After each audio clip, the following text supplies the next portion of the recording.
संकष्टी गणेश चतुर्थी व्रत प्रत्येक मास के कृष्ण पक्ष की चतुर्थी को किया जाता है। आषाढ़ मास के कृष्ण पक्ष की चतुर्थी को किया जाने वाला व्रत आषाढ़ संकष्टी गणेश चतुर्थी व्रत कहलाता है। भविष्य पुराण में कहा गया है कि जब मन संकटों से घिरा महसूस करे तो गणेश चतुर्थी का व्रत करे। इससे कष्ट दूर होते हैं और धर्म, अर्थ, मोक्ष, विद्या, धन व आरोग्य की प्राप्ति होती है। तो आइए हम सब भी सभी कष्टों को हरने वाले संकष्टी गणेश चतुर्थी व्रत कथा का श्रवण करते हैं। नमस्कार, स्वागत है आपका सनातन ज्ञान और संस्कार चैनल पे। पार्वती जी ने पूछा कि हे वत्स, आषाढ़ कृष्ण चतुर्थी बहुत ही शुभदायिनी कही गई है, आप उसका विधान बतलाइए।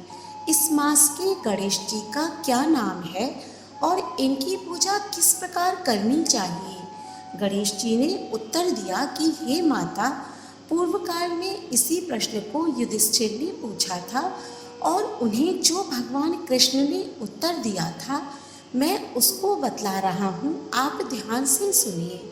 श्री कृष्ण ने कहा, हे राजन, गणेश जी की प्रीति कारक विघ्न नाशक पुराण इतिहास में वर्णित कथा को कह रहा हूँ, आप सुनिए। हे कुंती पुत्र, आषाढ़ कृष्ण चतुर्थी के गणेश जी का नाम लंबोदर है, उनका पूजन विधिवत करें। हे महाराज, द्वापर युग में महिष्मती नगरी का महिजित नामक राजा था। वह बड़ा ही पुण्यशील और प्रतापी राजा था। वह अपनी प्रजा का पालन पुत्रवत करता था, किंतु संतान विहीन होने के कारण उसे राजमहल का वैभव अच्छा नहीं लगता था। वेदों में निसंतान का जीवन व्यर्थ माना गया है। यदि संतान विहीन व्यक्ति अपने पितरों को जल दान देता है तो उसके पितृगण उस जल को गर्म जल के रूप में ग्रहण करते हैं। इसी ऊहापोह में राजा का बहुत समय व्यतीत हो गया। उन्होंने पुत्र प्राप्ति के लिए बहुत से दान, यज्ञ आदि कार्य किए, फिर भी राज्य को पुत्र की उत्पत्ति न हुई। जवानी ढल गई और बुढ़ापा आ गया, किंतु वंश वृद्धि न हुई। तदंतर राजा ने विद्वान ब्राह्मणों और प्रजाजनों के संदर्भ में परामर्श किया। राजा ने कहा कि हे ब्राह्मणों तथा प्रजाजनों, हम तो संतानहीन हो गए, अब मेरी क्या गति होगी। मैंने जीवन में तो किंचित भी पाप कर्म नहीं किया। मैंने कभी अत्याचार द्वारा धन संग्रह नहीं किया। मैंने तो सदैव प्रजा का पुत्रवत पालन किया है तथा धर्माचरण द्वारा ही पृथ्वी शासन किया। मैंने चोर डाकुओं को दंडित किया, इष्ट मित्रों के भोजन की व्यवस्था की, गौ ब्राह्मणों का हित चिंतन करते हुए शिष्ट पुरुषों का आदर सत्कार किया। फिर भी मुझे अब तक पुत्र न होने का क्या कारण है। विद्वान ब्राह्मणों ने कहा कि हे महाराज, हम लोग वैसा ही प्रयत्न करेंगे जिससे आपके वंश की वृद्धि हो। इस प्रकार कहकर सब लोग युक्ति सोचने लगे। सारी प्रजा राजा के मनोरथ की सिद्धि के लिए ब्राह्मणों के साथ वन में चली गई। वन में उन लोगों को एक श्रेष्ठ मुनि के दर्शन हुए। वे मुनिराज निराहार रहकर तपस्या में लीन थे। ब्रह्मा जी के समान वे आत्मजित, क्रोधजित तथा सनातन पुरुष थे। संपूर्ण वेद विशारद, दीर्घायु, अनंत एवं अनेक ब्रह्म ज्ञान संपन्न वे महात्मा थे। उनका निर्मल नाम लोमेश ऋषि था। प्रत्येक कल्पांत में उनके एक एक रूप पतित होते थे, इसीलिए उनका नाम लोमेश ऋषि पड़ गया। ऐसे त्रिकालदर्शी महर्षि लोमेश के उन लोगों ने दर्शन किए। सब लोग उन तेजस्वी मुनि के पास गए।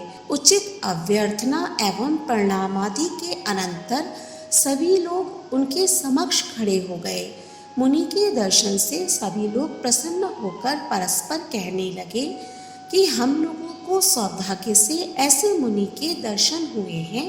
इनके उपदेश से हम सभी का मंगल होगा। ऐसा निश्चय कर उन लोगों ने मुनिराज से कहा, हे ब्रह्म ऋषि, हम लोगों के दुख का कारण सुनिए। अपने संदेह के निवारण के लिए हम लोग आपके पास आए हैं। हे भगवान, आप कोई उपाय बतलाइए। महर्षि लोमेश ने पूछा, सज्जनों, आप लोग यहाँ किस अभिप्राय से आए हो?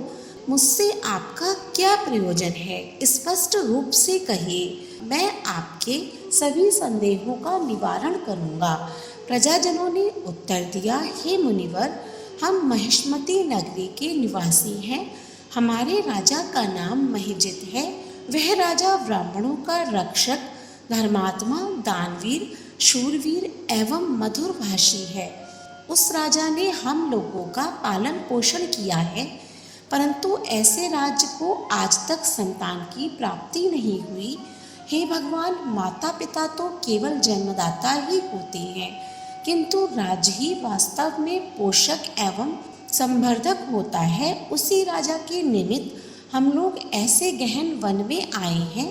हे महर्षि, आप कोई ऐसी युक्ति बताइए जिससे राजा को संतान की प्राप्ति हो, क्योंकि ऐसे गुणवान राजा को कोई पुत्र ना हो, यह बड़े दुर्भाग्य की बात है।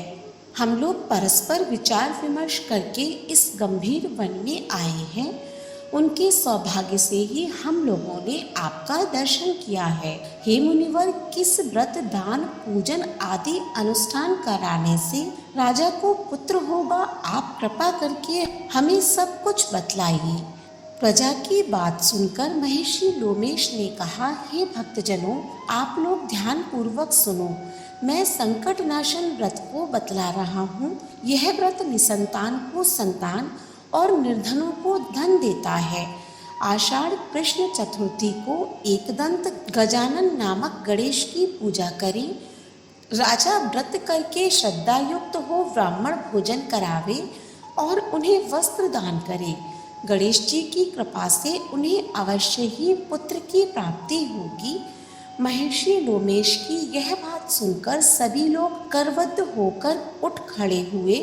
नतमस्तक होकर दंडवत प्रणाम करके सभी लोग नगर में लौट आए।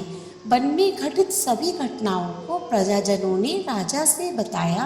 प्रजाजनों की बात सुनकर राजा बहुत ही प्रसन्न हुए और उन्होंने श्रद्धा पूर्वक विधिवत गणेश चतुर्थी का व्रत करके ब्राह्मणों को भोजन वस्त्रादि का दान दिया। रानी सुदक्षिणा को गणेश जी की कृपा से सुंदर और सुलक्षण पुत्र की प्राप्ति हुई। श्री कृष्ण जी कहते हैं कि हे राजन, इस व्रत का ऐसा ही प्रभाव है। जो व्यक्ति इस व्रत को श्रद्धा पूर्वक करेंगे वे समस्त सांसारिक सुख के अधिकारी होंगे। श्री कृष्ण जी ने कहा कि हे महाराज, आप भी इस व्रत को विधि पूर्वक कीजिए। श्री गणेश जी की कृपा से आपकी सभी मनोकामनाएं पूर्ण होंगी। आपके संपूर्ण शत्रुओं का विनाश होगा और आप अचल राज्य के अधिकारी बनेंगे। आषाढ़ मास गणेश चतुर्थी व्रत पूजन विधि। आषाढ़ महीने के कृष्ण पक्ष चतुर्थी को एकदंत गणेश जी की पूजा होती है। साधक को सुबह उठकर शुद्ध हो स्वच्छ वस्त्र पहनकर एकदंत गणेश जी का मन ही मन ध्यान करके इस व्रत का संकल्प करना चाहिए और यह प्रार्थना करनी चाहिए कि विघ्न विनाशक गणेश जी, मैं आपके इस व्रत को करने का संकल्प करता हूँ। आप मुझ पर कृपा करें जिससे मैं इस व्रत को पूर्ण कर सकूं। इसके बाद दैनिक पूजा करें। सारे दिन गणेश जी के स्मरण में बिताएं। शाम को विधि पूर्वक गणेश जी के एकदंत स्वरूप का पूजन करें। चंद्रमा को अर्घ्य दें। आषाढ़ कृष्ण पक्ष चतुर्थी की कथा सुने अथवा सुनाएं। उसके बाद ब्राह्मणों को वस्त्रादि दान दें। उसके बाद स्वयं भोजन ग्रहण करें। इस व्रत के प्रभाव से संतानहीनों को संतान और निर्धन को धन की प्राप्ति होती है। साधक के सभी मनोरथ गणेश जी की कृपा से सिद्ध होते हैं और शत्रुओं का नाश होता है। आप भी गणेश चतुर्थी के दिन भगवान गणेश का पूजन और उनका व्रत अवश्य करें। साथ ही इस कथा का श्रवण करें। इससे गणेश भगवान की असीम कृपा प्राप्त होती है। वीडियो अच्छी लगी हो तो इसे लाइक करें और ज़्यादा से ज़्यादा शेयर करें, जिससे और लोग भी इस कथा का श्रवण कर सकें।